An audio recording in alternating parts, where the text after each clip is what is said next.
Episode 14, AD 1147 to 1204. Dilatio, an age of expansion.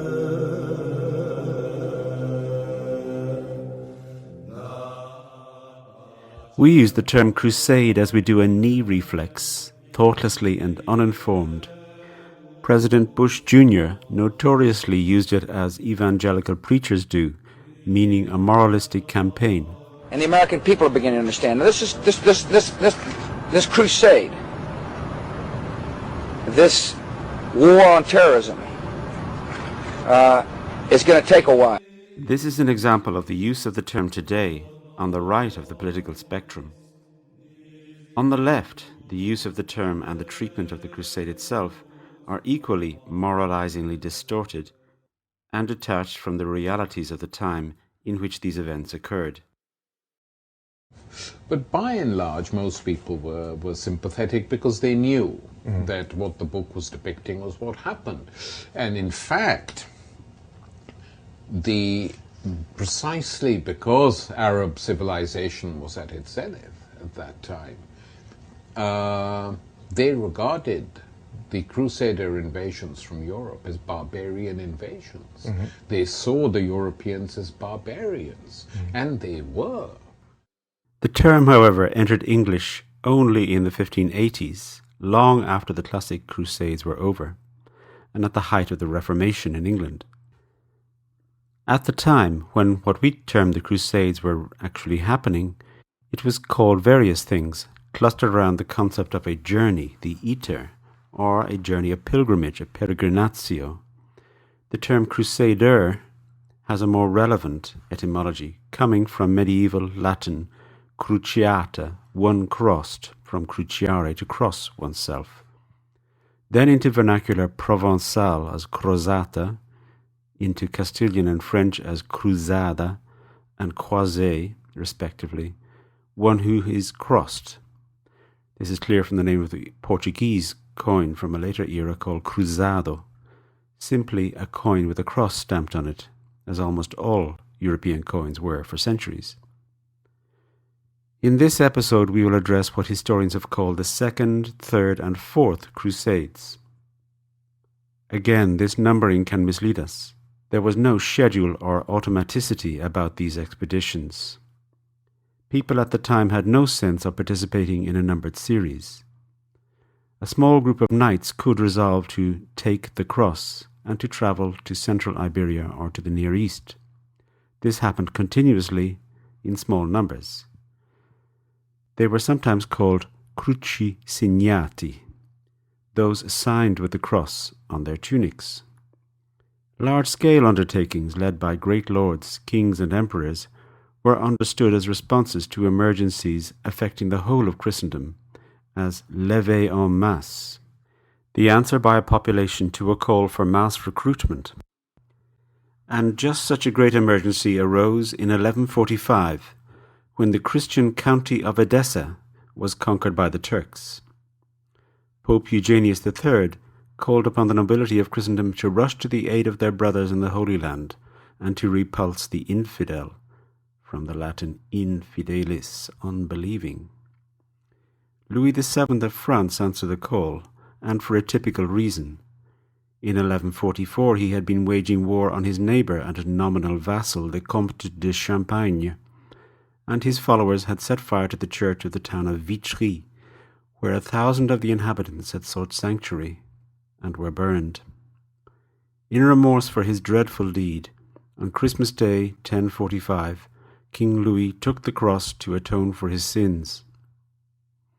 At Christmas the following year, in a great sermon delivered before the German Emperor Conradus III and his court at Speyer Cathedral, Bernard de Clairvaux, come from Burgundy to quell anti-Jewish violence, fired the assembly also to answer the Pope's call to cross themselves. In 1147, these expeditions took the land route through Hungary separately to Constantinople and then crossed Anatolia. Both armies were cut to pieces by the Turks, with Louis having to climb up a hillside under arrow fire to escape capture. The contingents which reached Antioch in Syria were greatly depleted through these losses. Edessa was abandoned as a strategic goal, and the more central target of Damascus itself was chosen for assault. Damascus was a once Roman city of the province of Syria, besieged and conquered by the Muslims in 634, over 500 years previously. The siege by the Crusaders was a catastrophic failure, which led to the collapse of the campaign and the return of the French king and the German emperor to their homelands. For us today, the failure to take Damascus in 1148 is an irrelevance. What is of immense importance to us, however, is that we can fly to Berlin or to Lisbon and visit two great European cities. This we owe to the Crusaders of 1147, though we are almost totally unaware of it. The regions in which both these cities now lie were situated outside Christendom up to the mid-1100s. To the south, in the valley of the river Tagus, lay the frontier of the Islamic world, with its chief citadel overlooking the mouth of the Tagus, Al-Ishbuna. The Latin name was Luxibonis, later to become Lisboa. The east of Christendom was marked by the great river Elbe, and beyond it, especially as it neared the Baltic, was inhabited by pagan Slavic tribes who worshipped, among others, the great god Svantavit, whose chief temple and shrine was at the Baltic island of Arkona, now known as Rügen. Since the time of Emperor Otto I, there had been repeated efforts to establish missionary outposts and the archbishopric east of the Elbe, in what was called the Nordalbingia, north beyond the Elbe. The great duchy of Saxony lay along the Cisalbia, this side of the Elbe.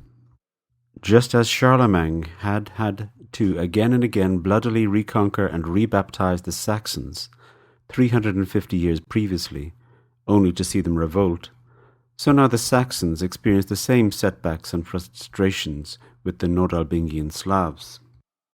But when Emperor Conradus took the cross at the Diet of Speyer at Christmas in 1146, a further great assembly of his realm was held at Frankfurt in order to settle matters in his absence in the east. At this, the great lords of Saxony refused to take the cross along with their overlord, saying that their lands continued to be assailed by raids from the Slavs across the Elbe, who were no less pagan than the Muslims of Outremer, that is, the Near East. They asked for, and were given, the Crusade indulgence, for the undertaking of a campaign to convert the heathen across the Elbe, collectively known as the Wends. This has become known as the Wendish Crusade. This then was a byproduct, a splinter group action, of the greater campaign that set out for the Middle East in 1146. Its leaders were formidable men like Henricus the Lion, Heinrich der Löwe, and Albert the Bear. Heinrich was Herzog or Duke of Saxony. He ruled from his great castle at Braunschweig in the middle of the great heath of Lüneburg, the Lüneburger Heide. He personally founded Lübeck in 1159 and in 1157 elevated the importance of a commercial river crossing over the Isar in his second duchy of Bavaria, next to a Benedictine monastery, to become the great city of München or Munich, from the word Münche, meaning the monks, or the place by or beside the monks. What we know today as Germany then didn't exist. The main cities and settled countryside still lay in the old regions which had experienced the influence of the Roman Empire. They lay along the Danube, like Regensburg, and the Rhine, such as Speyer, Worms, Mainz, Frankfurt, Köln. New settlements like Hamburg and Magdeburg were on the left bank of the Elbe, and as such were new frontier cities looking out over Nordalbingia. The German heartlands were in the old Frankish south and west, where the emperors had their string of palatine residences. This was also the locus of the church, with the three great prince-bishops residing at Cologne, Mainz, and Trier, the old Roman frontier cities. Here too was the oldest and most dense occurrence of monasteries, Fulda and Salzburg being among them. Here is where the abbess Hildegardis Bingensis, Hildegard of Bingen, at precisely this time had her sphere of activity.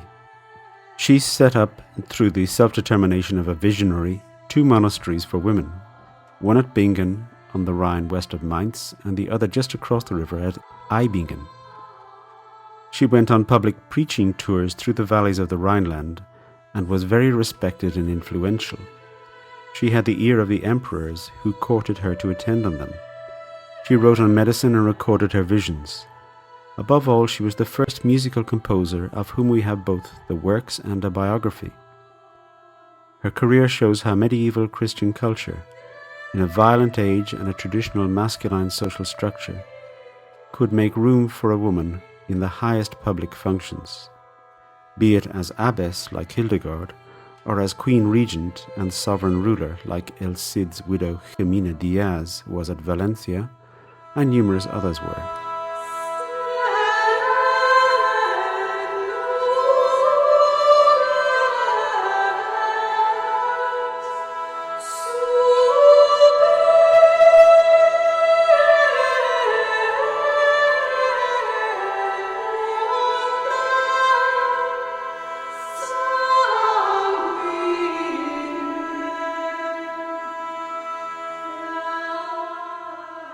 The Wendish Crusade itself was a matter of Saxon and Danish knights, later joined by Polish, laying waste the pagan countryside of what is now Mecklenburg and Pomerania, including the island of Rügen, where in 1169 King Valdemar I of Denmark had the wooden 4-headed statue of Svantovit chopped up for firewood to roast his knights' victuals, and burned down the great temple, from which the form of a dark animal was seen to appear and then vanish into the wilderness.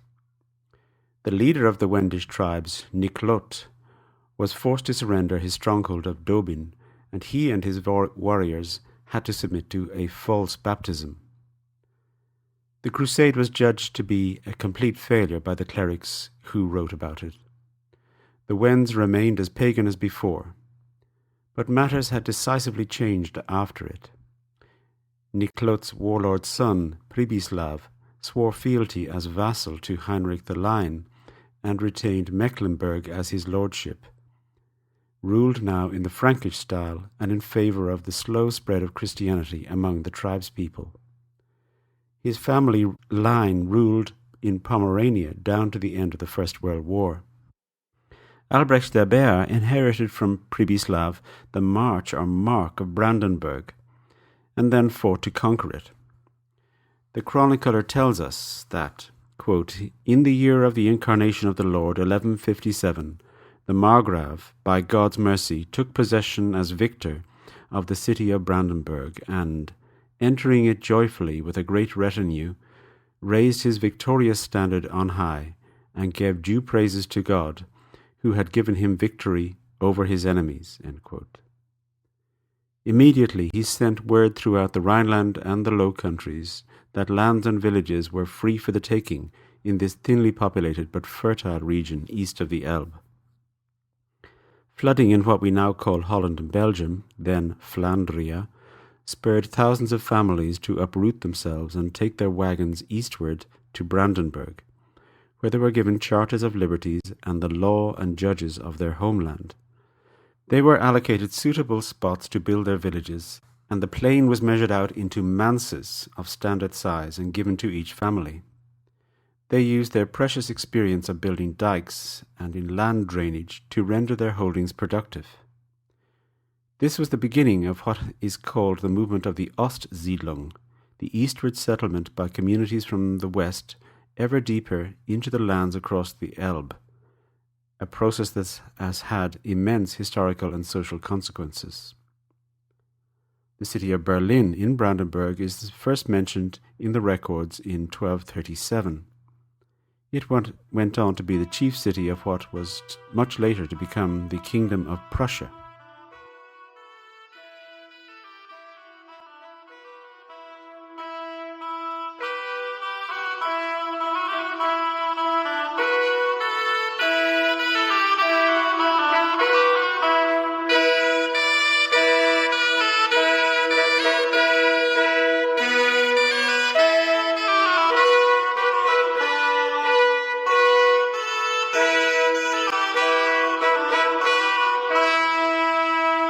Another splinter movement of the Great Eater, or Crusade of 1147, ended up conquering the Islamic city of Lisbon and thereby fostering the creation of the Kingdom of Portugal.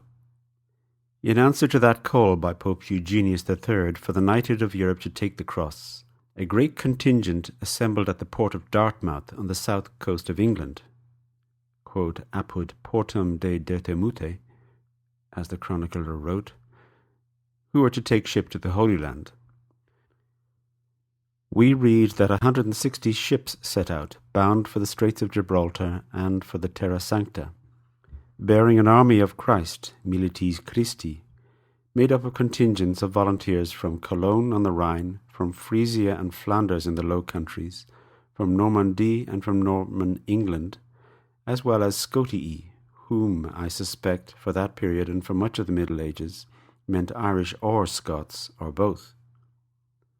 Along the way they landed at the Tagus estuary and met Afonso Henriques, Count of Portugal, who styled himself king, and was in the process of petitioning the Pope to be elevated to that title. In fact, he was Count of the northern part of what we today know as Portugal.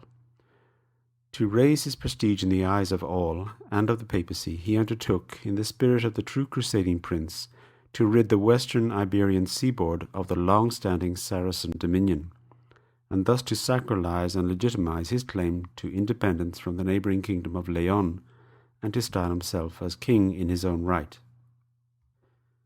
The fortuitous arrival of a large army from northern Europe was a gift to him.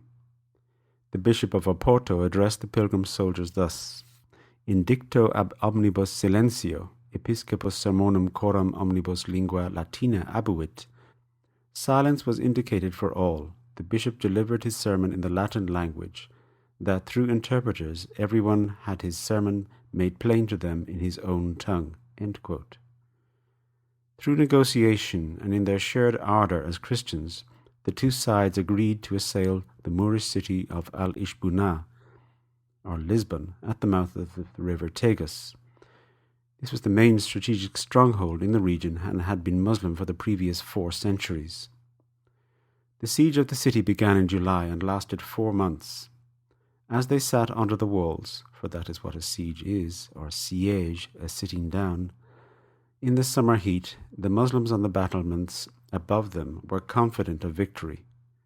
Quote, They continuously attacked Blessed Mary, the Mother of God, with insults and with vile and abusive words, which infuriated us. They said that we venerated the son of a poor woman, with a worship equal to that due to God, for we held that he was God and the Son of God, when it is apparent that there is only one God who began all things, and that he is no equal with him and has no partner in his divinity. They attacked us with these and similar calumnies. They showed to us, moreover, with much derision, the symbol of the cross. They spat upon it and wiped the feces from their posteriors with it. Finally, they urinated upon it as on some despicable thing, and then threw our cross at us. End quote.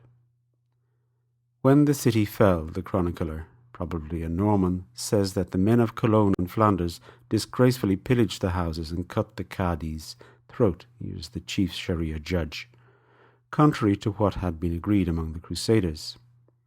The rest of the population were left in peace to leave the city as they wished and head south. Afonso had a written agreement with the Crusaders, whom he consistently referred to simply as the Franks. Lands and fiefdoms were allocated to the men from the region around the English Channel. They kept their own laws and were immune from many taxes, but recognized their vassalage to the would-be King of Portugal. This charter of rights was called the Forum Francorum, or the Fuero of the Franks.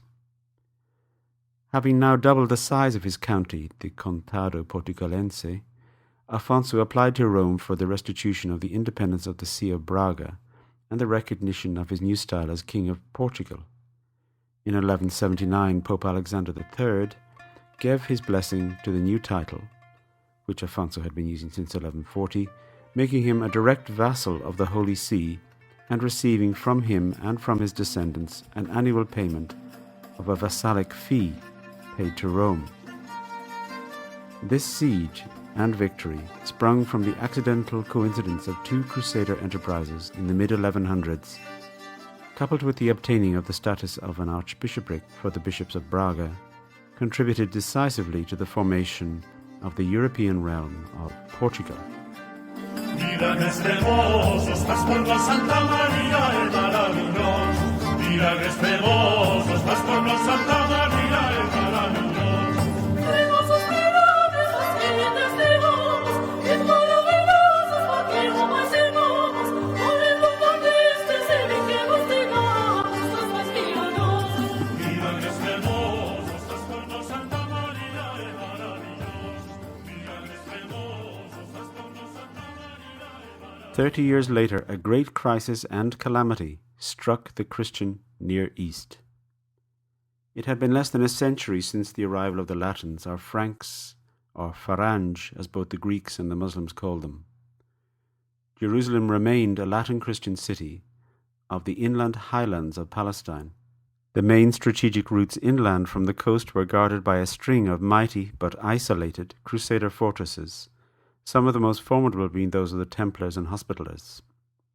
The main concentration of the Latins was in the coastal cities to the northwest of Jerusalem. The stunning success of the first expedition, the First Crusade, was basically due to the divisions between the various Muslim emirs and sultans of the region. The key division had always been between the rulers of Cairo and those of Damascus, between the Egyptians and the Syrians. An annex to Syria was Kurdistan, stretching across what we now know today as northern Iraq. In between these two mighty opposites lay a string of Latin principalities, with the kingdom of Jerusalem as their militarily fragile but unmatchably prestigious head. As the Latins settled into their dominions in the first half of the 1100s, those with established fiefs came to form an interest and faction of their own, vying with the dynasty holding the crown of Jerusalem and welcoming but then being disturbed by the trickle or flow of new arrivals from Europe, some of them seeking domains to settle for themselves. Other major interests were the Templars and Hospitallers and the Latin Patriarch of Jerusalem. The factionalism and divisions among the Muslims began to give way to a new power in the 1150s, as Nur ad-Din united the territories of Syria and Damascus. The joint invasion of Egypt by Emperor Manuel Comnenos of Constantinople and the King of Jerusalem in 1169 precipitated an alliance of Egypt and Syria. From this situation, through a bloody palace coup, a new ruler emerged in 1185 of both Syria and Egypt, called Salah ad-Din, known to the Latins as Saladin. By unifying Syria and Egypt, Salah ad-Din had transformed the strategic balance in the Near East, and in doing so had revealed the untenable position that the Latins had all along been in. A few small European-style feudal principalities, plagued by divisions, existed in a surrounding sea of Islamic culture and Islamic power, stretching far into Central Asia. To the north, the Turks were forcing the Romans back to the Mediterranean, after the setback for them at Myriokephalon in 1176. The Latins of the Levant were strategically isolated, cut off except for any help that might come from the sea, but it was slow in coming. In July 1187, Salah ad-Din, with the forces of Syria and Egypt, lured the whole Christian army out into the open and waterless plain of Hattin, near Tiberias, where he surrounded it and then systematically annihilated it. Very few escaped, many were slain, and many were executed. The price of a slave plummeted on the markets of the Near East. The leading counts and leaders of the Hospitallers and Templars were given by Saladin to the eagerly waiting Sufi mystics and other pious men to be beheaded one after another. Regular Hospitallers and Templars had the formula put to them to submit to Allah and accept Muhammad as his prophet. Almost all refused and were likewise beheaded. The most sacred relic of Christendom, East and West, the true cross, if the King of Jerusalem really had the true cross, was captured and it disappeared. There was no Crusader force in existence. The rest was a mopping-up operation of almost the entire Latin Levant.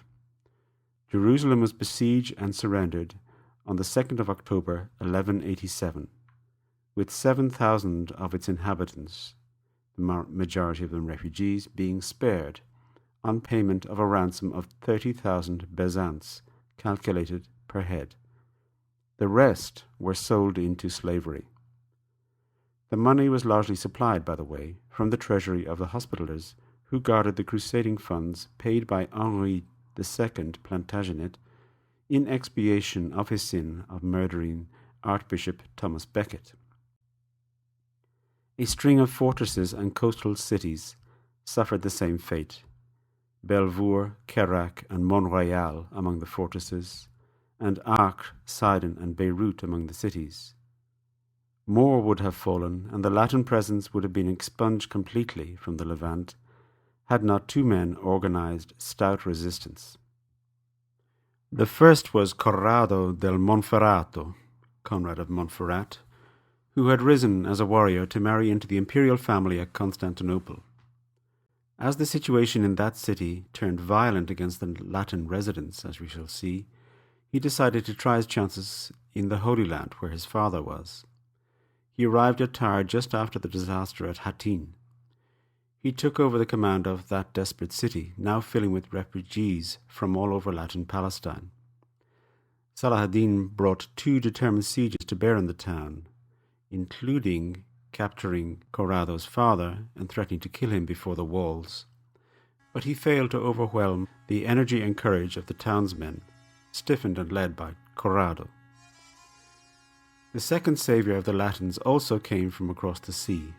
This was the Norman Sicilian admiral Margaritus, sent by King Guglielmo II, who in July 1188, with 60 galleys and a force of Norman knights, patrolled the Levantine coast, saving Tripoli and relieving the Templars' Crac de Chevalier from Saladin's siege. He also came to the rescue of Marcab, Latakia, and Tyre. The entire Latin polity of the Levant, the Terra Sancta, within the space of a few months, had almost been swept into the sea. What remained was a thin sliver of strongholds, far from Jerusalem. The kingdom of Jerusalem, the great enterprise of Latin Christendom, had lasted just 88 years. Corrado had sent the Bishop of Tyre, Joscelin, in a ship with its sails painted black to Italy and then to Rome, to inform the Pope of the calamity that had befallen. Pope Urban III, according to the chronicler, is said to have died of shock on hearing the news. His successor, Gregory VIII, lost no time in issuing a call for the whole of Christendom to rise up and go to the Holy Land, in a bulla famously beginning with the phrase Audita tremendi servitate judicii. On hearing with what severe and terrible judgment the land of Jerusalem has been smitten by the divine hand. End quote.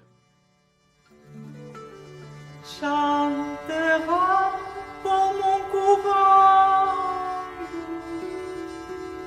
que je fus réconforté.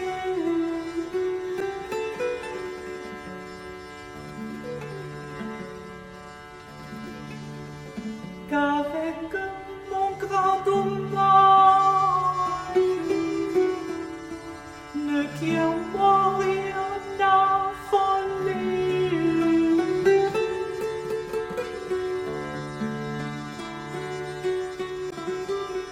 Quand de la terre sauvage ne voit pas nul retourner.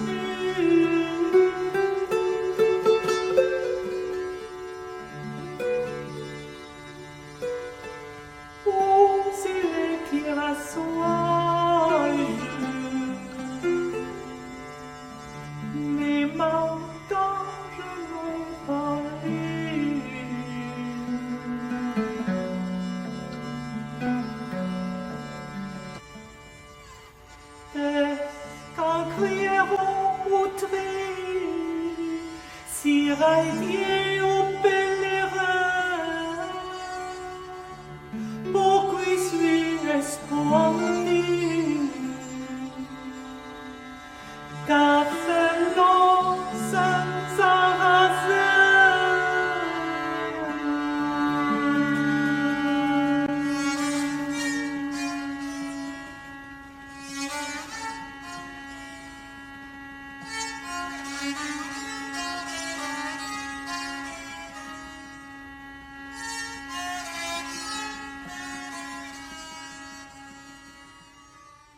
Many people are familiar with the events that we have come to call the Third Crusade. The greatest feudal potentates of Europe solemnly took the cross. They were Fredericus I Barbarossa, Holy Roman Emperor, King Philippe Auguste of France, and Richard Coeur de Lion, Lord of the Plantagenet dominions of England and of Western France, holding the title of Roi d'Angleterre, King of England. The loss of the Holy Sepulchre, the symbolic heart of the Latin Christian imagination, was an enormous challenge to the belief system and sense of identity of ordinary people across Europe.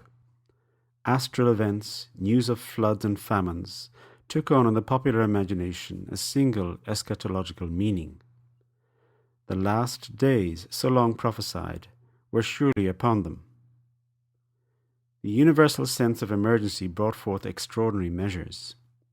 The decime Saladine, or diem Saladin, the Saladin tax, was levied. This tax was religious in its rationale and therefore collected under the auspices of the bishops, but its collection also involved the officials of the respective monarchs. In this way, starting in 1179, the precedent was set whereby money could be levied from the entire community for a common cause. This opened the way to making a general tax on property and income a normal request from a king, something that was to have important long-term consequences. The prized crusading indulgence was granted in return for ready cash. It was a practice going back to Roman times that if one didn't serve oneself in the army, one could either directly supply another to serve in one's place or pay the authorities the cost of recruiting a substitute. And if remission from sins was linked to service in the cause of Christ, then paying for a substitute merited the indulgence also. In a sense, salvation could now be purchased. In 1190, Philippe Auguste and Richard Coeur de Lion set off for Syria. The Emperor Fredericus Barbarossa had already left by the land route in 1189. The great, almost messianic hopes his expedition had raised were dashed when he accidentally drowned in Cilicia, now southeastern Turkey. Friedrich, Duke of Swabia, arrived in Syria on the 7th of October with only a remnant of the original huge German force. The two kings arrived in the Levant in mid-1191. Richard made a detour along the way to conquer Roman Cyprus, taking this strategically important island and making it a part of Latin Christendom for the next 4 centuries. While Richard warred against the Saracens in the interior of Syria and Palestine, Philippe laid siege to Acre. Philippe forced Saladin to capitulate on terms. He was supposed to pay a tribute, was to return the true cross, and to set free 2,500 Christian captives. Philippe then left to return to his kingdom, leaving 650 knights and 1,300 esquires under the command of Hugues de Bourgogne. Richard meanwhile defeated Saladin repeatedly, but did not succeed in breaking his strategic hold. Finally, in September 1192, both leaders made peace. Receiving reports of what his brother Jehan, or John, was doing back in England and France, he too left the cause of Christ to return to take care of his own interests. We should note a side story to these events. On his return in 1192 by the land route, Richard crossed the domains of Duke Leopold V, der Tugendhafte, the virtuous, in disguise. Both men had quarrelled bitterly at Acre over rights of precedence concerning their banners. He was recognized and arrested while at Vienna, and held captive for over a year, during which time this hero, whose equestrian statue stands outside the Houses of Parliament in London, supposedly commemorating a great Englishman who spoke not a word of English, wrote the poem song "Ja nuls homme pres," no man who has been imprisoned, in both Northern and Occitan French. He was handed over by Leopold to his overlord, Emperor Henricus VI, who demanded a stupendous ransom for his release. This money was collected by extraordinary levies on the clergy and by extortionary fees for feudal rights such as scutage throughout western France and England. A great iron-braced and padlocked chest was set up in St. Paul's Cathedral in London, so that the faithful could give their coins for the release of their king. The sum demanded was 6,000 aimer, or buckets of silver, that is, 150,000 marks. This money was put to great long-term uses when paid. Today's Wiener Neustadt outside Vienna was founded and built with it, as was the first Austrian mint. Emperor Henricus, for his portion, raised a mighty mercenary army with which he annexed the Norman kingdom of Sicily and Apulia to the House of Hohenstaufen. The high hopes raised in 1189 at the setting out of the Emperor and the kings of France and England were disappointed. Jerusalem had not been retaken. Nevertheless, the whole coastal strip from Tyre to south of Jaffa was restored to the Franks and remained a vibrant stronghold in the Holy Land, as it was the cause of Christian hope for another century.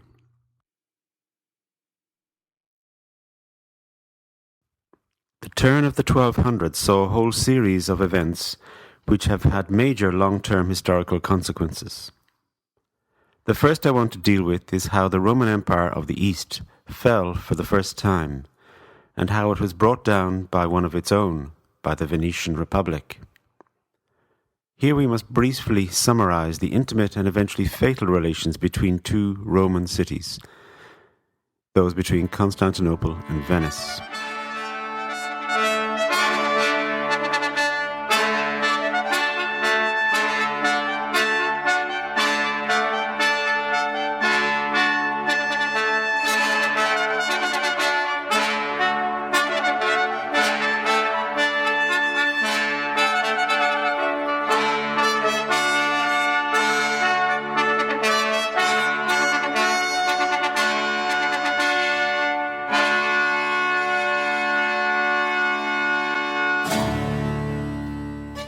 Looking at Venice today, it is hard to imagine that this city, so gorgeous, so fantastical, and so apparently pointless, was once a very great economic, military, and political power.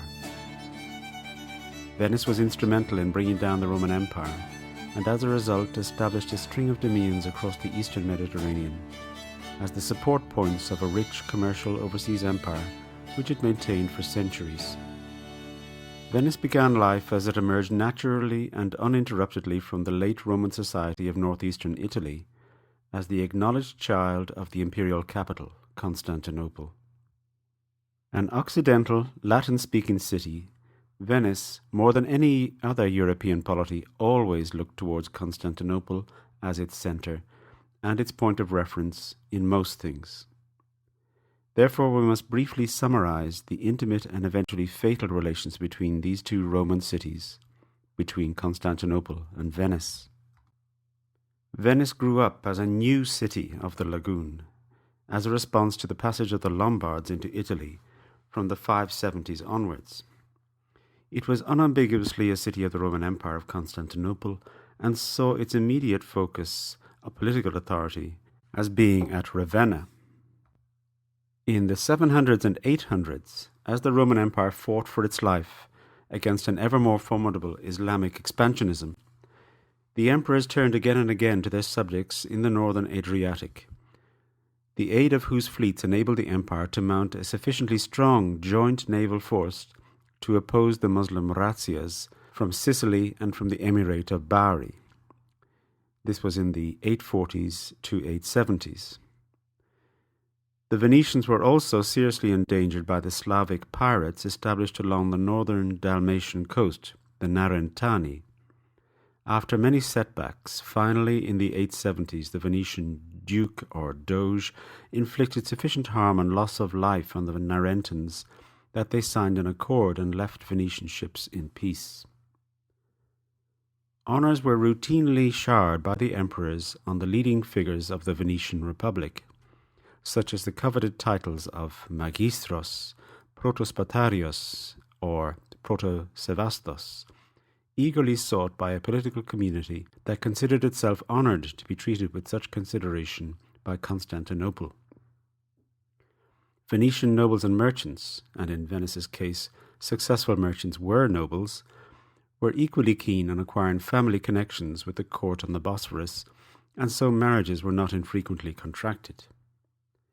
An interesting anecdote is given to us in the 1050s by the Puritan fulminations of the holy San Pier Damiani against the luxurious practices of a Constantinopolitan princess who had married into the Doge's family. A Doge of Venice had as a wife a woman of Constantinople. She loved to live the soft and delicate life. She took care never to touch her food with her hands.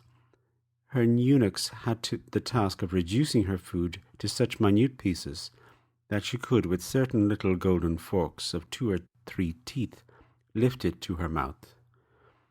Che lei con certe forcettine d'oro o 2 o 3 denti portava alla bocca. This, I believe, is the origin of why in Western culture, alone of all civilizations, we use the fork to eat our food, a practice that has only been generally accepted worldwide over the last 2 centuries. The fork came to Italy from the Roman court culture that flourished at the great palace at Constantinople and spread during the Renaissance to the rest of Europe. As time passed, relations with Constantinople became less and less ones of dependency and more those of a strong and essential ally against mortal enemies. For these services, the Venetian ambassadors at the great palaces on the Bosphorus exacted a succession of charters privileging Venetian merchants at Constantinople. This process reached its height in 1082, when Emperor Alexius Komnenos was beset in the Balkans by a ferocious assault by the Normans of Sicily. This was Robert Guiscard again and his son Bohemondo, launched from Corfu and Durazzo directly along the Via Ignatia that was aimed at taking Constantinople itself. In May 1082, the emperor issued a chrysoboulos, a golden bull, meaning a charter with a golden seal attached. This gave the Venetians trading at Constantinople extraordinary exemptions and privileges, allowing them tax-free commerce at all the ports of the Roman Empire and extensive facilities along the Golden Horn, the chief emporium of the Christian Mediterranean, today the somewhat disappointing shoreline in front of the main station at Istanbul. The consequence was that Venice, as the mercantile pivot between Frankish Europe and the riches and sophistication of the Roman Empire, became enormously rich. The First Crusade and the establishment of the Kingdom of Jerusalem and other Latin counties in the Levant only added to its sphere of commercial and naval operations. At Constantinople and under a new emperor, the East Romans found the arrogance and riches of the Venetians to be intolerable. The Doges were coming to consider themselves the equals of the emperors, and the Venetians thought themselves perhaps better than the Romans. The Latins, as they were perceived to be, set up houses outside their own quarter at Constantinople and entered into marriages with ladies of the Roman aristocracy, blurring all distinctions, much to the outrage of the imperial court.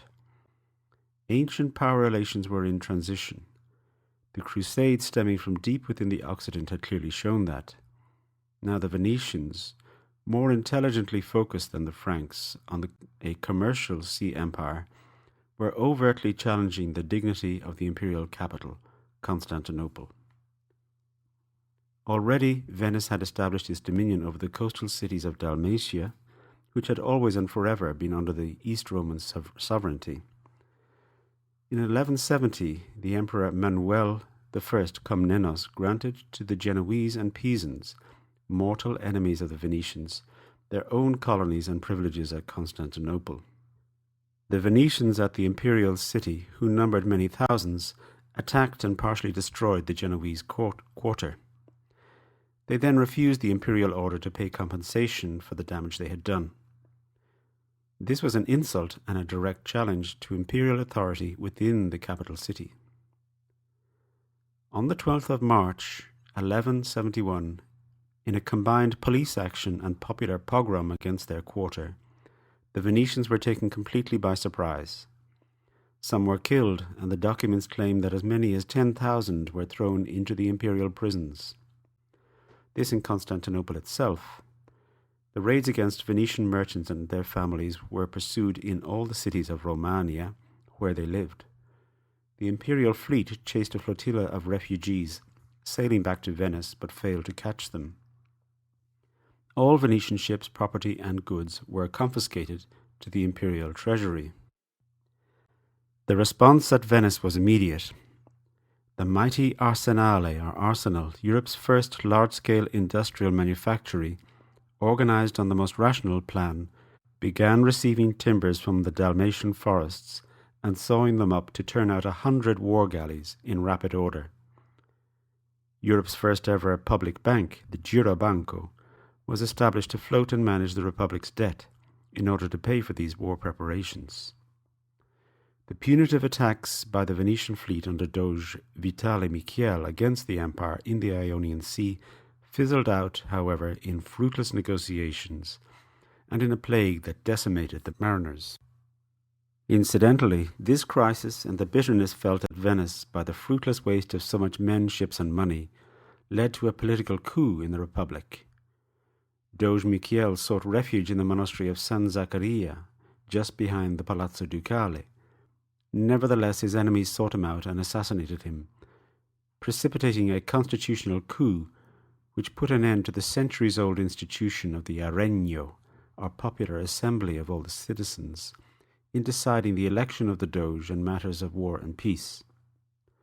From then on, the Republic of Venice erected a complex oligarchic political system with executive power held by the Doge, but constrained by a series of councils and courts, the greatest being the Maggior Consiglio, or as it was also known, the Il Consiglio dei Saggi, the Council of the Wise, consisting of all the mercantile aristocracy of the city.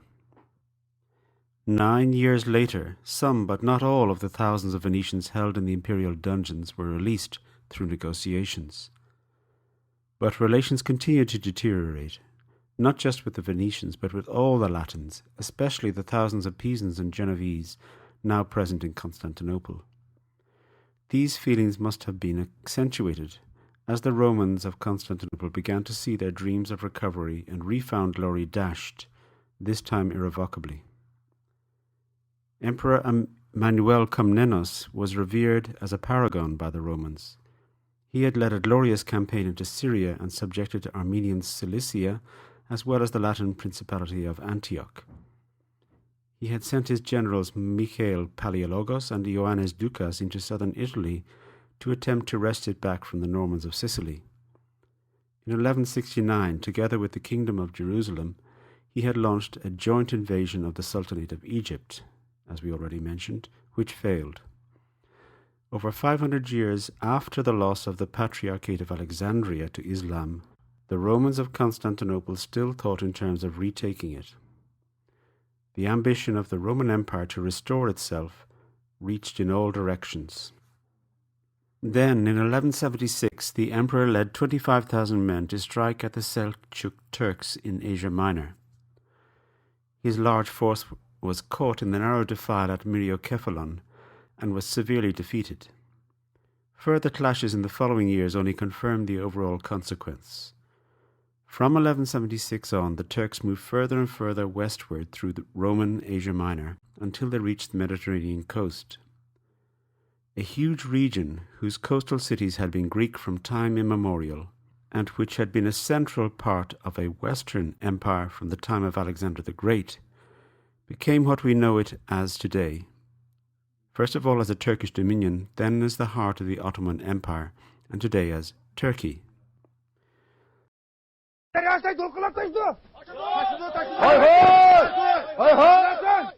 Balıkçılarının töksüge müştek közüm kay kimi gavu? Bizi gelsin! Kim gavu?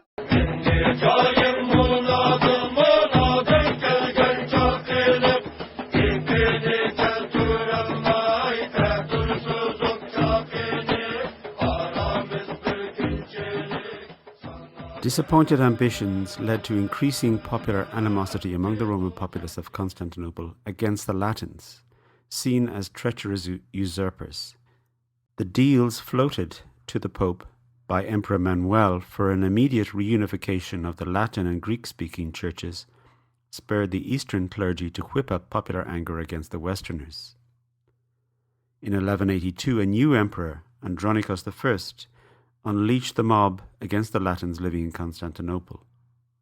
Since the Venetians were still imprisoned or banished, these were the communities of the Pisans and Genoese. A pogrom and massacre ensued, with thousands of Latins being lynched and the survivors being sold as slaves to the Turks across the Bosphorus.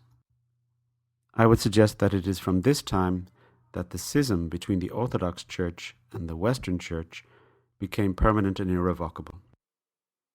The pride and wrath of the Constantinopolitans could not, however, wash away the powerless state into which the empire had fallen. The treasury was empty, the provinces and cities of western Anatolia were being invaded by the Turks, and the pride of the emperors had bereft them of allies on the chessboard of power politics. The Normans of Sicily again launched an invasion across the Balkans, taking Thessalonica and moving directly upon the capital itself. The mob of the city turned on Emperor Andronicus and lynched him, thus ending the Comnenian dynasty. His successor, Isachios II Angelos, was terrified when he heard that his occidental rival emperor, Fredericus Barbarossa, had solemnly taken the cross at Mainz and was heading down from Hungary towards Constantinople with what was believed to be an immense army, intent on retaking Jerusalem. This was in 1189. Fearing that the arrival of the Western Emperor could instantly extinguish the Roman Empire if Constantinople were occupied, his response was secretly to ally himself with none other than the arch-enemy of all Christians, Salah ad-Din, Lord of Egypt, Syria, and now of Jerusalem. But on this occasion, Constantinople was bypassed by a Western crusading force, which crossed the Bosphorus and fought its way successfully across Turkish Anatolia. The next such occasion would turn out differently. It was merely a matter of time and opportunity. The measure of desperation at the imperial court of Constantinople can be seen in the concessions wrung from the emperor Isachios by the Venetian ambassadors. In no less than 4 chrysobulloi, golden bulls, Isachios in 1189 released the last of the Venetian prisoners arrested 18 years previously, reenacted the tax exemptions and privileges once enjoyed, and reached a deal on compensation for the wealth confiscated, first by extending the previously substantial Venetian quarter at the expense of the adjacent French and German quarters, saying, interestingly, that the Venetians could be considered as equally Roman as the Constantinopolitans themselves. The concessions made by the emperor rested on a fragile political basis. The next emperor, Alexios Angelos III, reaffirmed the Golden Bulls, but at the same time granted extensive privileges to the Genoese and Pisans. The weakened force of the emperor now had 3 competing Latin colonies within it, vying with one another to benefit from the power that was draining away from the great palace at the tip of the peninsula. The emperor also failed to deliver the installments of thousands of gold pieces that he agreed with the Venetians for payment in 7 annual installments, in compensation for the damage and confiscations of his predecessor. Outstanding accounts from the Venetian point of view remained to be settled, this time definitively. That moment of truth came at the beginning of the 1200s, when Innocent III called on the knighthood of Christendom to make another great military effort to return the Terra Sancta to Christian hands and to liberate Jerusalem. At a tournament at Écrit-sur-Seine, the knights of Champagne and Flanders present took the oath to undertake the Negotium Christi, the business of Christ, or Crusade. The movement gathered support from other dukes and counts all the way down through France and through northern Italy. In 1201, 6 northern barons came to Venice formally to ask for support and a fleet to take the army to Egypt, strategically deemed to be the root cause of the loss of Jerusalem. Doge Enrico Dandolo, a man of long experience of Constantinople, offered a fully equipped fleet of galleys and transports in return for 85,000 silver marks, of the assay quality laid down by the city of Cologne. The following year, thousands of crusaders began arriving at Venice. Their leaders were unable to raise the full amount, so Dandolo offered a solution. The Dalmatian city port of Zara, once under Venetian control, had slipped away and was now again subject to Constantinople. In return for taking it by force, the Serene Republic, that is Venice, would furnish the fleet. Many of the Crusaders were disgusted and returned home. Pope Innocent was appalled by the news. Christians were attacking other Christians. He excommunicated the Crusaders, with particular mention of the Venetians. But it was too late. Zara was taken by siege. While wintering there, the Venetian crusading army received the son of the deposed and imprisoned ex-emperor of Constantinople, Alexius Angelos. He sought their aid to replace his father on the throne and offered the unification of the whole Christian church under papal primacy, the provision of 200,000 silver marks, and a Roman army of 10,000 men to accompany the crusade onwards to its goal. After bitter divisions, factionalism, and more desertions, the leaders rallied around Bonifacio del Monferrato and Enrico Dandolo and decided on a diversion to Constantinople. The Latins arrived outside Constantinople in July 1203. The eyewitness chronicler Geoffroy de Villardouin reported never having imagined that such a vast and rich city could have existed. An initial siege saw the Venetians scale the sea walls and take control of many towers. To safeguard themselves from a counterattack, they set fire to the adjacent district. In all, there were 3 such tactical fires lit during the following months, destroying large sections of the city. The reigning emperor fled ignominiously. The aged and fragile ex-emperor Isaac was released from his dungeon, and his son Alexius was solemnly crowned emperor in Hagia Sophia. The purpose of the deviation of the crusade had been achieved. But there were problems. The Roman aristocracy failed to support the new regime. The people in the streets were seething with resentment at what had come to pass, and the imperial family could not find the resources to make the promised payment for the expedition. Not only had the crusade allowed itself to be diverted to aid one faction in East Roman politics against another, but the expected major boost in terms of money and men to the original aim could not now materialize. The months passed.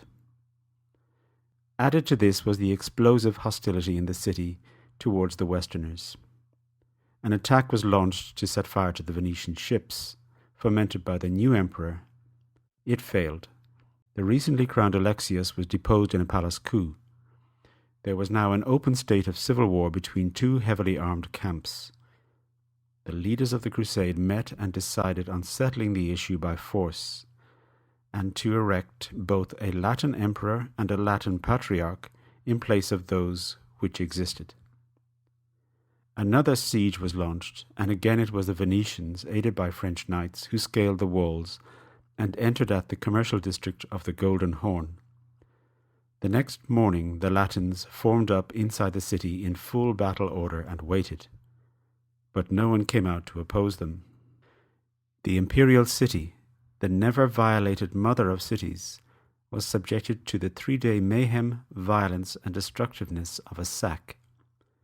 That is, a hunt by armed men for any and every movable item of value. The damage done to the accumulated cultural artifacts of the capital of the East Roman Empire is notorious and incalculable. As much frenzy was exerted in finding and stealing famous relics and icons as was devoted to hunting for gold and silver ornaments.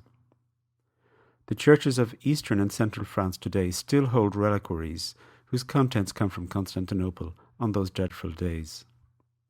Venice today is littered with fine trophies more systematically removed, such as the famous quadriga on the facade of San Marco, which once crowned the building where the racing chariots emerged from their starting boxes in the hippodrome at Constantinople. And so it came to pass, through a concatenation of ad hoc choices adapted to specific situations, that a crusading army from Burgundy, France, Champagne, Piedmont, from Venice and northern Italy, sincerely aiming at conquering Islamic Egypt, ended up overthrowing the Christian Roman Empire. The prominent English historian of the Crusades, Professor Runciman, famously judged the sack of Constantinople in 1204 as follows, quote, "There never was a greater crime against humanity than the Fourth Crusade." End quote. Though he was writing less than a decade after the Holocaust, his historical judgment has become accepted wisdom in contemporary European culture, with loud applause from modern Greek nationalists. These accusations are misplaced and are moralistically exaggerated, in my view. It was not the so-called religious fanaticism of the Crusaders that destroyed Constantinople. If there was a guiding policy that was decisive at each of the point switches that led to the final outcome, it was that of Doge Dandolo, whose remains lie buried in the upstairs marble pavement of Hagia Sophia in Constantinople. But when you visit Venice today and see it as a gorgeous and inexplicable confection floating on the sea, now solely a tourist destination, remember that it was the iron will of this city, its determination not to be outdone by its rivals, its insistence on having its rights vindicated, that brought down the Roman Empire.